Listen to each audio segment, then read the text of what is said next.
നമസ്കാരം. Raf talk ഫുട്ബോളിലേക്ക് അവർക്കും സ്വാഗതം.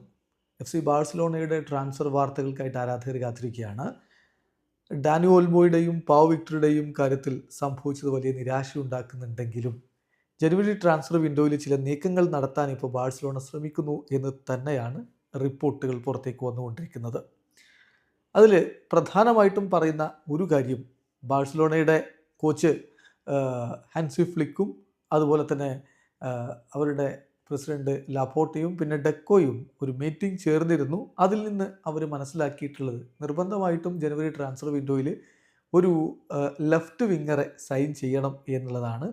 അത്തരത്തിൽ സ്ക്വാഡ് ഒന്നുകൂടി ശക്തിപ്പെടുത്തുക എന്നുള്ളതാണ് ലക്ഷ്യം വെക്കുന്നത് എന്ന് മുണ്ടോ ഡിപ്പോർട്ടിവോ റിപ്പോർട്ട് ചെയ്യുന്നു. Barcelona want to sign an attacker in the January transfer window. അത് ആരായിരിക്കും എന്നുള്ളത് കണ്ടറിയണം. ലെഫ്റ്റ് വിങ്ങിൽ താരത്തെ അവർക്ക് വേണം. After a meeting between Joan Laporta, Hansi Flick and Deco, Barcelona are convinced that they need to sign a left winger this month. അതാരായിരിക്കും എന്നുള്ളതാണ് ഇനിയുള്ള ചോദ്യം. ഏതായാലും അതോടൊപ്പം തന്നെ പുറത്തേക്ക് വരുന്ന ഒരു വാർത്ത എന്ന് പറയുന്നത് ഫ്രങ്കി ഡിയോങ്ങിനെ അവർ ഒഴിവാക്കാൻ വേണ്ടി ശ്രമിക്കുകയാണ്. ഫ്രങ്കി ഡിയോങ്ങിൻ്റെ ആവശ്യം ഇനിയില്ല എന്ന തരത്തിലേക്ക് ബാഴ്സലോണയുടെ തലപ്പത്തിരിക്കുന്നവർ ചിന്തിക്കുന്നു എന്നാണ് വാർത്ത.